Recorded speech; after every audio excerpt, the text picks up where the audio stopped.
Assalamualaikum warahmatullahi wabarakatuh. Nama saya Bambang Widi, NIM 1906 1107 15.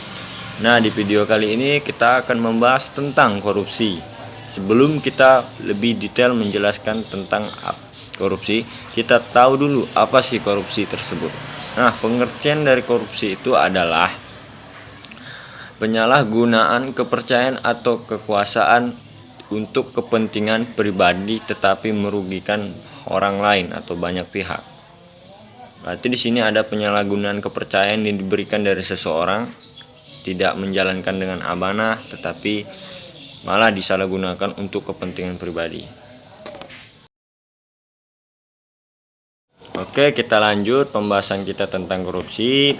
Kita akan membahas tentang bentuk perilaku korupsi. Ini pembahasan kedua. Yang pertama ada suap menyuap. Nah, suap menyuap ini adalah kepentingan pribadi yang ingin dicapai tetap dengan cara dengan cara yang tidak baik.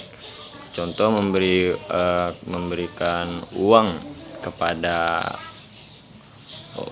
orang supaya orang tersebut memilih kita dalam hal politik, atau misalnya kita menjadi calon pemerintahan, kita memberikan uang kepada mereka pada orang tersebut, dan orang tersebut kita suruh untuk memilih kita. Yang kedua ada pemerasan. Pemerasan di sini yaitu jelas dari kata pemerasan ini berarti mengambil hak orang lain yang semestinya tidak dilakukan. Ini menyimpang sekali karena pemerasan tersebut, kita kasih contoh seperti kita ingin membuat KTP. Sebenarnya pembuatan KTP ini gratis, tetapi dari pemerintahannya ingin mendapatkan uang dengan cara memeras yang kita peras si pembuat yang ingin membuat KTP tersebut, kita dengan iming-iming KTP kita siap cepat jadi atau dalam jangka pendek akan jadi.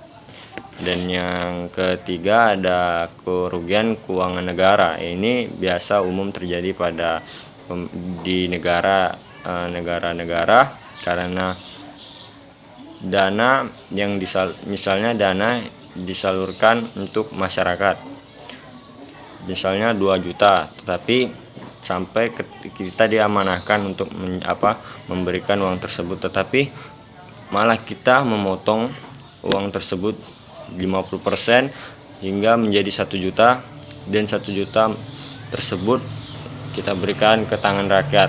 Nah, kita mengambil 1 jutanya lagi, sisanya tadi untuk kepentingan kita pribadi. Nah, itu tadi kerugian keuangan negara. Jadi sangat merugikan banyak pihak karena mengambil hak atau mengambil uang masyarakat atau negara. Ini sangat merugikan.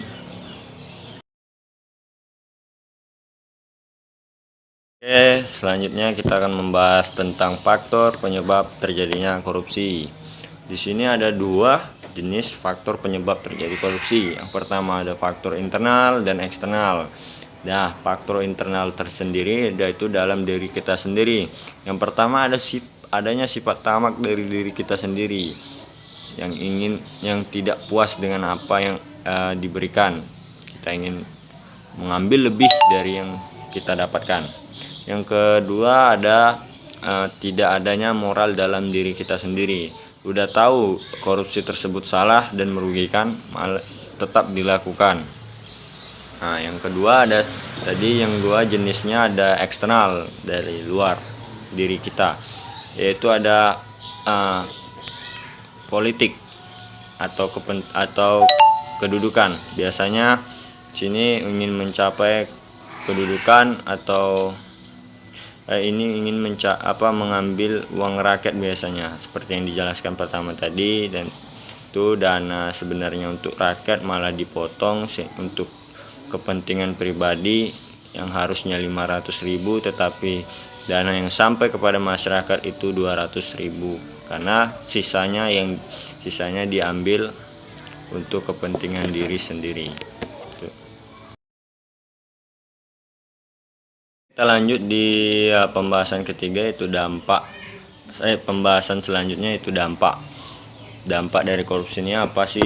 Yang jelas dampaknya, pertama dampak perekonomian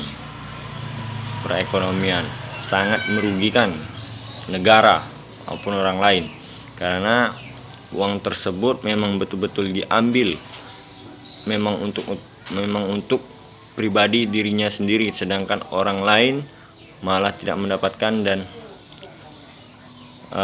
rugi dan tidak mendapatkan apa yang seharusnya menjadi haknya.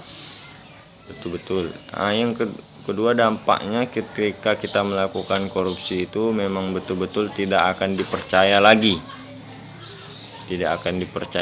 dari segi pemerintahan, karena kita telah melakukan korupsi. Yang amanah tadi ditunjukkan pada kita malah kita salah gunakan, dan orang tersebut tidak akan mempercayai kita lagi. Begitu besar dampaknya dari korupsi ini, memang berbahaya.